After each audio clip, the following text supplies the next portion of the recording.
Eh bien, on est parti. Donc, je vais partager mon écran et c'est parti pour cette présentation. Alors, donc, on va vous faire dans un premier temps, pardon, le contexte de cette étude et la typologie des répondants pour qu'on voit un petit peu d'où viennent nos réponses. Donc, à ce jour, donc, comme je vous expliquais, l'enquête a été réalisée du 18 juin au 17 septembre. Donc, le 18 juin, c'est juste après le confinement, jusqu'à donc la semaine dernière, ou cette semaine même. Il y a eu 194 personnes qui ont répondu à l'enquête. Ce qui est assez intéressant en termes on va dire de représentation, c'est que en termes de statut professionnel, on a à peu près la moitié de cadres ou cadres supérieurs. Et en termes de taille d'entreprise aussi, c'est assez bien réparti. Et on est assez content et même surpris des résultats, puisque on voit que globalement, il y a à peu près un quart de petites entreprises qui font moins de 10 salariés et une bonne partie d'entreprises, de répondants qui font plus de 2000 salariés. Donc, on est quand même sur des bons écarts qui nous permettent de dire que globalement, l'enquête que nous avons réalisée permet de donner une tendance, ou en tout cas une moyenne d'ordre national. Voilà. Alors, pourquoi on a décidé de mettre en place cette étude Déjà, en sortir du confinement, je pense qu'on a tous pris, même pendant le confinement, on a tous pris conscience que nos activités au quotidien, prendre la voiture, se déplacer, prendre l'avion, etc., avaient des impacts importants sur les gaz à effet de serre. Donc les GES, c'est l'abréviation de gaz à effet de serre. Et on l'a pu le voir notamment, là on voit l'Arc de Triomphe avec, je pense que ça doit être la Grande Armée ou autre, qui est complètement vide. Donc on a pris conscience quand même qu'on était dans un monde qui était hyper actif et relativement pollué. On le voit notamment aussi dans les concentrations de CO2 qu'on a retrouvé dans l'atmosphère avec la baisse de ces concentrations de CO2 pendant le confinement, où chacun a pu enfin respirer aussi et de redécouvrir le bruit des oiseaux, ce genre de choses.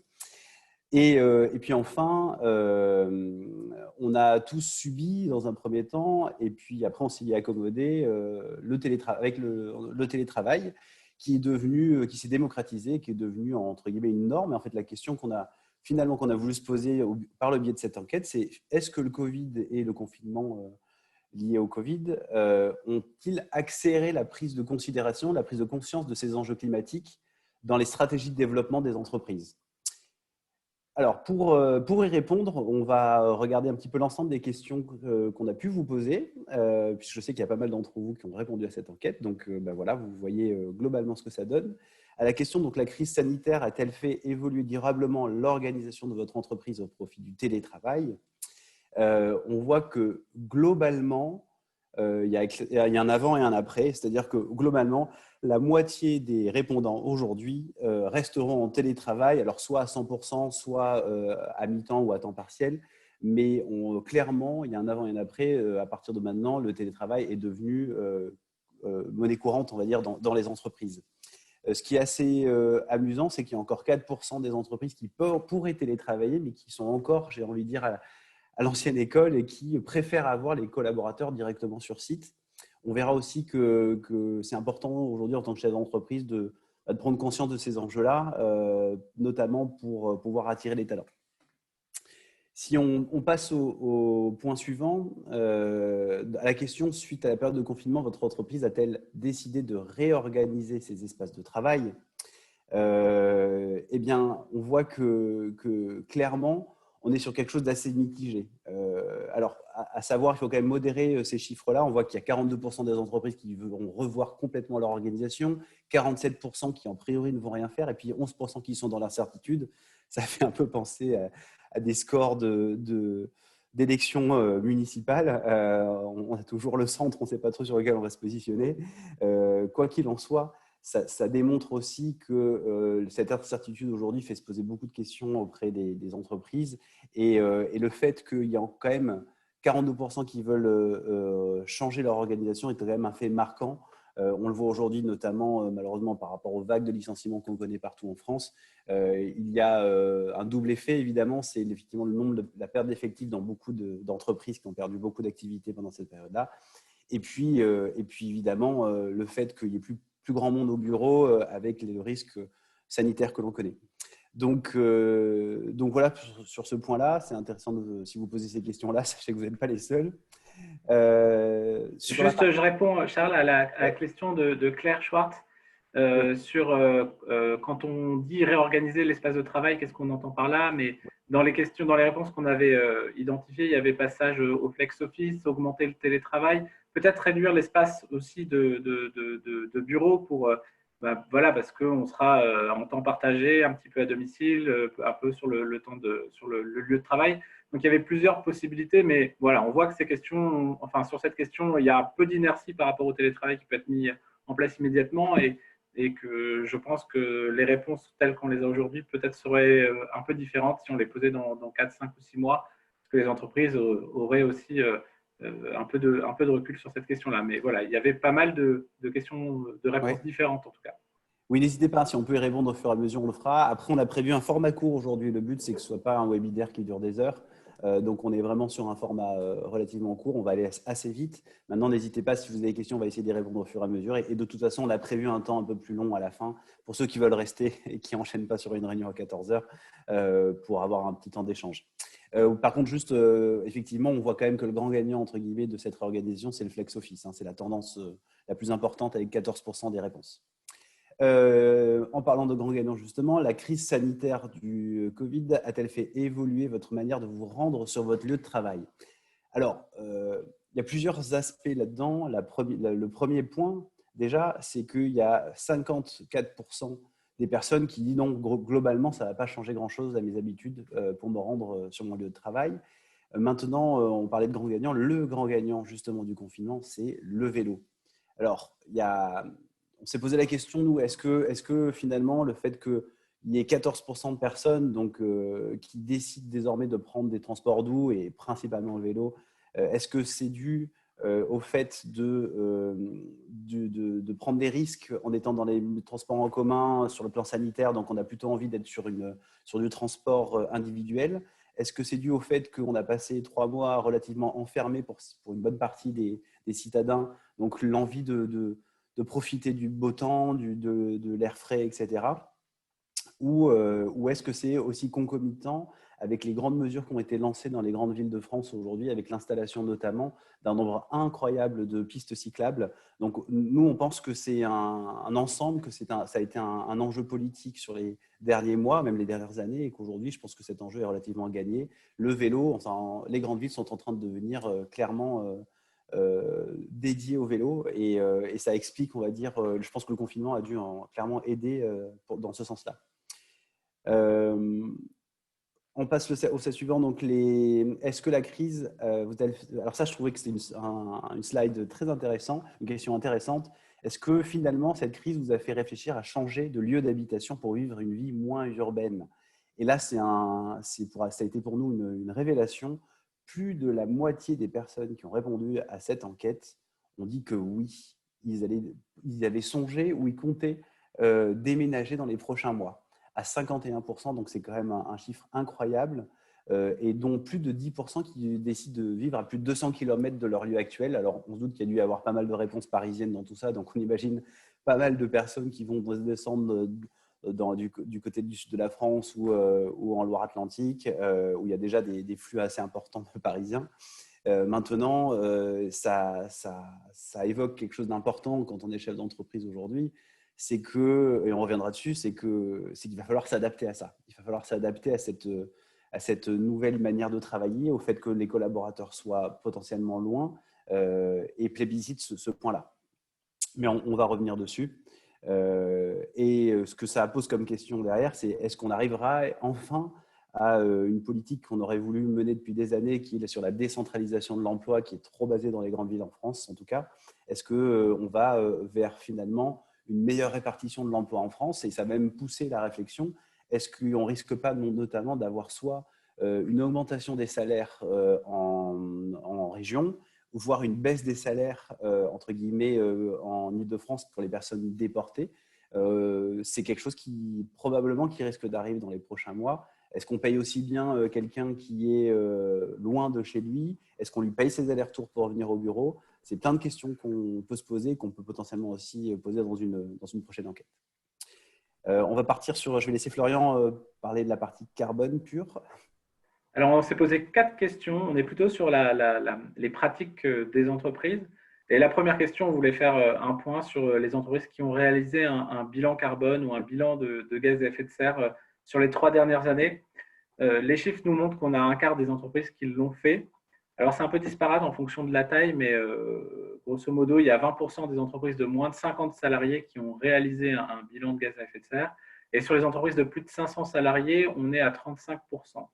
La grosse différence vient du fait que le bilan carbone est majoritairement fait en autonomie sur les entreprises de moins de 50 salariés, alors que 80% des grandes entreprises le font par un tiers certifié. Et l'enseignement qui nous a le plus marqué, c'est que 40% des entreprises font un bilan carbone sur les 3 scopes, c'est-à-dire qu'ils prennent l'ensemble des émissions de gaz à effet de serre, même celles qui sont indirectes, c'est-à-dire par exemple les transports de matières premières ou l'extraction de matières premières ou la question des déchets. Donc c'est vraiment ce qui nous a marqué, c'est que quand les entreprises font un bilan carbone, elles le font de manière très très large. La deuxième question qu'on s'est posée porte sur les principales sources d'émissions de GES. On a posé la question aussi bien aux entreprises qui ont fait un bilan carbone que celles qui ne l'ont pas fait.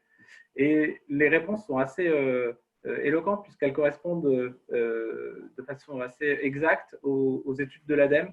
Donc, c'est d'abord les déplacements, qu'ils soient professionnels ou domicile-travail. Ensuite, c'est l'alimentation en énergie, électricité, gaz, et puis toutes les autres sources d'énergie. Et puis enfin, les matières premières, notamment le gaspillage. Donc, on voit bien que là, il y a une corrélation assez forte entre le sentiment des répondants et puis la réalité. Sachant que sur les déplacements, on pourrait imaginer effectivement passer à des moyens de transport plus verts, que ce soit le biogaz, l'électrique. Mais bon, c'est vrai qu'il faut prendre en considération l'ensemble du cycle de vie et puis de bien considérer que pour fabriquer une voiture, il faut aussi des matières premières et qu'aujourd'hui, on ne sait pas recycler les batteries. Donc, voilà, il y a cette question-là à prendre en compte. Mais aujourd'hui, clairement, c'est ces points-là qui sont les plus émetteurs de gaz à effet de serre. Et enfin, sur le gaspillage des matières premières, on va avoir un exemple concret juste après avec Philippe, mais c'est un enjeu. Alors, ça arrive à 11% des réponses, donc ce n'est pas un enjeu qui est ressorti fortement, mais en tout cas, c'est clairement un enjeu. Et donc, pour réduire ces émissions de gaz à effet de serre, on peut aussi travailler sur des économies de matière, notamment en recyclant. Et je laisse la parole à Blackstar pour nous expliquer leur procédé. Et Philippe, voilà, super. Oui, donc bonjour à tous. Donc Blackstar, donc c'est une société française, on se situe dans la Loire, et ça fait 40 ans qu'on recycle des pneumatiques. Et en fait, ce cercle vertueux est totalement d'actualité puisqu'en fait, on produit en France et on produit avec des matières recyclées et du coup, on économise. Donc c'est une moyenne, 35 kg de CO2 par pneu produit.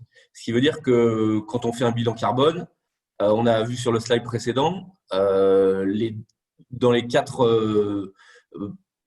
dans les choix des personnes, la mobilité, c'est celle qui crée le plus de gaz à effet de serre. Et donc, c'est là où nous, on intervient, puisque quand vous prenez un pneu qui a été fabriqué en France, du coup, il ne traverse pas les océans pour venir sur votre lieu de montage. Et en plus, on réutilise une carcasse donc qui a déjà servi une première fois, et on la restructure pour faire un pneu neuf, donc avec des qualités et de la sécurité comme un pneu neuf. On est soumis aux mêmes règles de mise sur le marché que les pneus neufs, donc à ce niveau-là, il n'y a pas de souci. Et ce qui est intéressant de voir cette fois-ci, c'est que c'est l'État qui monte la voie, puisqu'en fait, la nouvelle loi sur l'économie circulaire qui est parue le 10 février 2020 oblige les collectivités locales à s'équiper en pneus rechappés.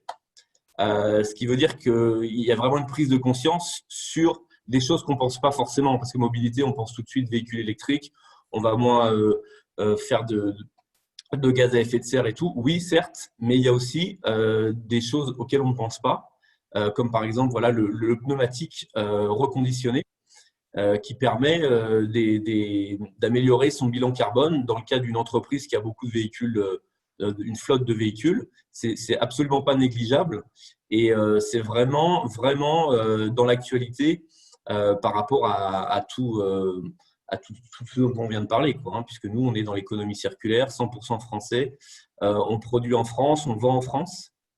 Et donc, Donc, c'est vraiment quelque chose qui peut être pris en compte. Alors, pourquoi on est là d'ailleurs, je remercie PWP de nous avoir invités. C'est parce que malgré qu'on fasse des pneus éco-circulaires, on a aussi envie, nous, chez Blackstar, de s'améliorer. Et donc, on est dans un processus de labellisation avec Positive Workplace pour s'améliorer sur tous les autres domaines qu'on pourrait avoir à faire. Et donc, on est vraiment dans une démarche globale et on essaye d'attirer le plus de monde sur ce créneau-là. Voilà. Super. Juste, je vais faire une petite aparté, Philippe. Tu parlais de pneus qui traversaient, qui traversaient la planète pour arriver chez nous. C'est pour ça que c'est un peu moi qui ai choisi le titre. Non, il n'y a pas que les véhicules électriques pour réduire l'empreinte carbone de nos déplacements. Pourquoi? Parce que je veux juste sensibiliser nos spectateurs aujourd'hui sur un sujet qui est important. C'est qu'effectivement, localement, un véhicule électrique va produire moins, voire pas, pour les 100% électriques, de gaz à effet de serre dans son utilisation en France, par exemple. Mais ce qu'il faut vraiment garder en tête, c'est que ces véhicules électriques sont extrêmement polluants dans leur fabrication et dans le recyclage qui se fait très peu, notamment des batteries, qui ne peut pas exister. Donc, il y a un vrai sujet aujourd'hui sur le fameux véhicule propre. Et c'est important de garder ça en tête, le fait qu'aujourd'hui, nous décentralisons notre pollution, nous l'exportons directement sur les pays producteurs. Voilà. Donc, c'est pour ça que j'étais content que Philippe de Blackstar vienne nous présenter finalement une solution qui est locale, française, qui va clairement dans le sens de l'économie circulaire et qui mérite d'être plus connue en tout cas. Voilà. Florian, je te laisse. Oui, du coup, il reste deux questions sur les entreprises. D'abord, la compensation carbone. Est-ce que les entreprises en France ont une stratégie de compensation? On voit que malheureusement, non. Il y a une entreprise sur 5 qui compense totalement ou partiellement ses émissions de gaz à effet de serre. Par contre, dans ces entreprises qui compensent, on voit une certaine volonté de faire de l'insetting, c'est-à-dire de valoriser en interne ces compensations. Charles en parlera mieux que moi, mais pour donner un exemple, dans la chaîne de valeur, si vous avez fait de l'agroalimentaire et que vous travaillez avec des agriculteurs, l'idée c'est de travailler avec ces agriculteurs pour qu'ils puissent planter des haies, des arbres, et du coup de compenser dans la chaîne de valeur de l'entreprise directement et ne pas aller planter des arbres à l'autre bout du monde sans lien direct avec votre activité. Effectivement, il n'y a pas que planter des haies ou autre, il y a aussi équiper ces bâtiments de panneaux photovoltaïques. Il y a plein de solutions autres. Donc, le fameux terme d'insetting, quand même assez récent, hein, que vous voyez en bas à gauche, hein, INSE2TING. Je vous invite pour les personnes un peu techniques, je vous invite à vous renseigner sur ce terme-là qui a une valeur assez intéressante, qui est un sujet assez intéressant. Alors, la dernière question qu'on a posée sur l'entreprise, qui me semble être la plus intéressante, c'est quelle importance est accordée à la réduction des émissions de GES? Et donc, sur les 3 premières réponses, la première, c'est que la réduction ou la stratégie de réduction de gaz à effet de serre est intégrée dans la démarche RSE. Alors, ce que ça veut dire, à notre sens, c'est qu'on ne peut pas déconnecter la stratégie climat ou la stratégie carbone de l'entreprise d'une stratégie globale et qu'elle fait partie intégrante de cette stratégie et qu'elle est liée aux aspects sociaux, aux aspects environnementaux, sociétaux, locaux, et que tout ça est lié. Donc, oui. Ça vient confirmer ou conforter en tout cas notre vision. Et justement, c'est un débat qu'a lancé Jean-Marc Jancovici il y a, je dirais, une semaine ou deux, qui disait aujourd'hui, il faut sortir le climat de la stratégie RSE d'entreprise. Pour lui, le climat étant, et notamment les problématiques de gaz à effet de serre étant tellement cruciaux et tellement urgents, peut-être par rapport à d'autres sujets, qu'il avait décidé justement qu'il proposait qu'on sorte le climat et qu'on ait des délégués climat dans les entreprises, qu'on ait des responsables climat notamment dans les entreprises. Et donc c'est en tout cas, notre enquête montre qu'a priori, le commun du mortel a plutôt envie d'intégrer ça dans la stratégie globale de RSE de l'entreprise, quoi. Le deuxième point, c'est que la réduction des émissions ou la stratégie est principalement portée par le chef d'entreprise. Alors, c'est une bonne nouvelle, on le voit nous aussi quand on lance des labellisations RSE, il y a quasiment à 100% du temps le chef d'entreprise qui vient engager cette démarche. Donc, ça vient confirmer. Et sur ces deux sujets-là, on est à peu près à 50% des réponses. Et ensuite, la troisième réponse qui est aussi importante, c'est qu'il y a dans 11% des cas, la démarche va être initiée et portée par les salariés, ce qui nous laisse sous-entendre que le chef d'entreprise doit s'appuyer sur ses salariés pour que la démarche puisse perdurer dans le temps et puis avoir des actions concrètes et opérationnelles. Donc voilà, il y a trois niveaux. D'abord, la stratégie globale est portée par le chef d'entreprise et puis après, comment est-ce qu'on la diffuse et on la fait porter par ses salariés. Alors, finalement, on peut se poser la question, pourquoi inscrire son entreprise dans une démarche de réduction de ses gaz à effet de serre? Eh bien, la question, quelles sont les sources de motivation de votre entreprise à s'inscrire dans une stratégie de neutralité carbone? Donc, pourquoi finalement une entreprise va essayer de réduire son empreinte carbone? Eh bien, on est assez heureux de voir que majoritairement, c'est surtout une conviction, une vocation à essayer alors, j'aime pas dire le terme sauver la planète parce que la planète, elle s'en sortira très bien sans nous. C'est plutôt sauver l'espèce humaine et sa survie sur la planète. Et donc, effectivement, c'est quelque chose qui rallie tout le monde. Et comme je l'expliquais auparavant, on pourra essayer de réduire la trajectoire des 2 degrés qu'on est en train de prendre d'ici fin 2100. On a tous un rôle à jouer et l'entreprise a évidemment un rôle fondamental. Et donc, ce qui est intéressant de voir dans cette enquête, c'est que quand même, majoritairement, c'est pris en compte et les chefs d'entreprise ont pris conscience de ça. Le deuxième point, c'est que, et on était assez heureux de découvrir ça, c'est que la contrainte carbone, entre guillemets, incite les entreprises à innover et ça permet de les projeter dans une notion d'entreprise durable. Donc, c'est aussi, on se rapproche dans ce cas-là, plus on va dire, de la stratégie globale de l'entreprise. Et donc, c'est chouette de voir que finalement, c'est un sujet qui devient de plus en plus important. Et en dernier lieu, ça donne du sens au travail, puisque le salarié qui va travailler dans une entreprise qui prend ces sujets-là en compte va se sentir, évidemment, va trouver que son travail a plus de sens par rapport à d'autres jobs. Et donc, on se posait la question derrière, mais au final, quelle importance on peut accorder au sujet de la réduction des gaz à effet de serre sur son métier? Et on voit que quand même, ça c'est un point qui est important et on va le ressortir dans les 4 enseignements de l'enquête, mais on voit que finalement, il y a quand même 70% des répondants qui considèrent que la stratégie carbone est un critère d'engagement ou de sélection de son employeur.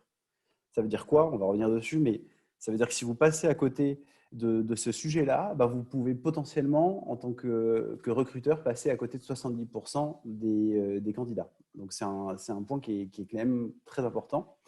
Et enfin, le réchauffement climatique devient un sujet grand public, notamment en termes d'image. Et donc, les entreprises doivent rapidement s'en soucier. Donc, voilà. On va conclure l'étude et on est bien dans le timing, je suis ravi, ça fait 25 minutes bientôt. On va conclure cette étude sur un sujet, enfin sur 4 points, pardon, qui donnent un peu les tendances du moment. Le premier point, c'est qu'on l'a pu voir, c'est que plus de la moitié des salariés envisagent de déménager pour une vie probablement moins urbaine. Ça veut dire que le marché du travail aujourd'hui est en pleine explosion, en pleine mutation. Ça veut dire que quand on va, je pense même typiquement que des sites de recrutement comme l'APEC ne sont pas structurés pour ça. C'est-à-dire qu'aujourd'hui, si vous cherchez un collaborateur, je pense par exemple à un informaticien, eh bien, vous pouvez encore plus qu'avant poster une annonce n'importe où en France, voire même à l'étranger, puisque de toute façon, les gens travaillent en télétravail et donc ont la capacité de travailler à peu près de n'importe où.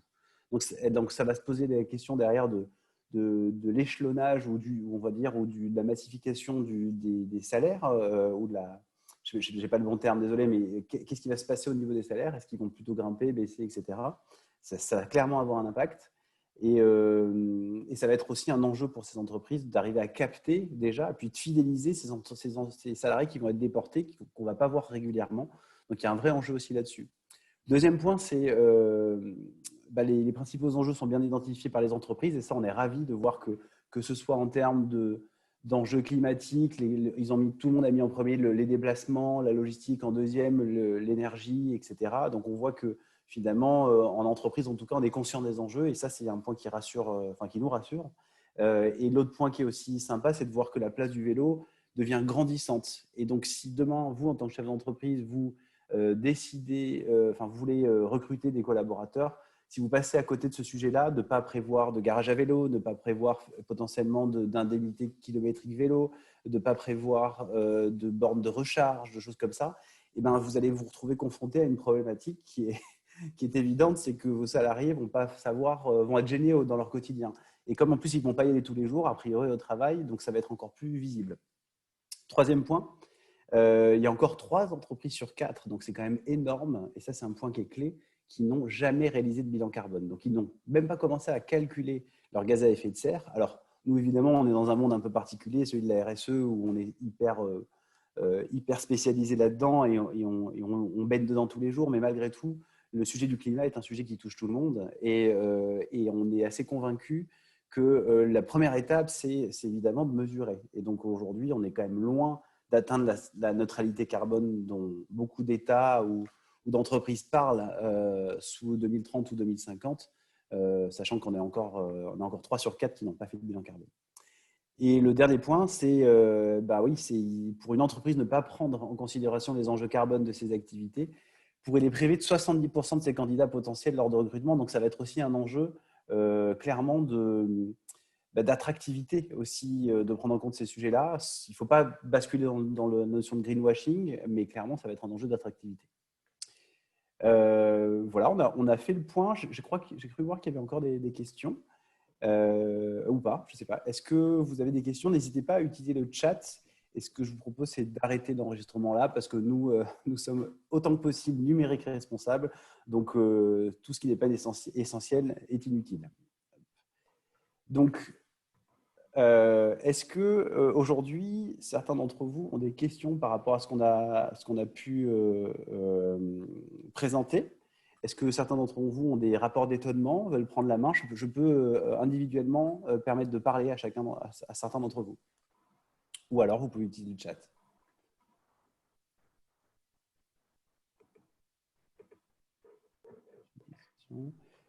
Peut-on dire que la neutralité carbone est une vraie solution? Ça, c'est une excellente question. Alors, ça aurait été quand même plus intéressant de pouvoir échanger de vive voix. J'ai envie de dire quelle alternative? Je n'ai pas envie de dire que la neutralité carbone est une solution.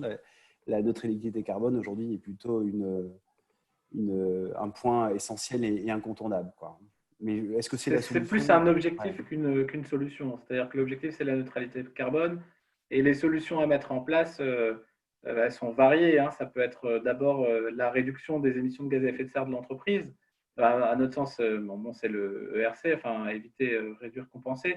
Mais d'abord éviter, deuxièmement essayer de les réduire au maximum, et celles qu'on ne peut plus ni éviter ni réduire, parce que ce qu'on appelle le talon d'émissions de gaz à effet de serre, notamment dans l'industrie, celles-là, il va falloir les compenser. Mais plus qu'une solution, c'est un véritable objectif. Est-ce qu'on a des exemples d'entreprises qui passent par une période vraiment très compliquée du fait de la crise et qui pour autant osent l'engagement et la réinvention? J'ai envie de dire, c'est une bonne question, mais c'est quasiment toutes les entreprises qui sont labellisées ou en cours de labellisation chez nous. Bien sûr, je ne connais pas exactement l'état d'activité de toutes les entreprises labellisées chez nous, mais c'est sûr que toutes les entreprises aujourd'hui connaissent des difficultés. Et en tout cas, toutes celles qui se lancent dans des programmes de labellisation sont clairement des entreprises qui investissent dans l'avenir et qui imaginent un avenir meilleur et qui y contribuent surtout. Voilà. Et nous, c'est notre métier en tant que label RSE, c'est vraiment d'être le guide finalement de ces entreprises vers un avenir meilleur, quoi.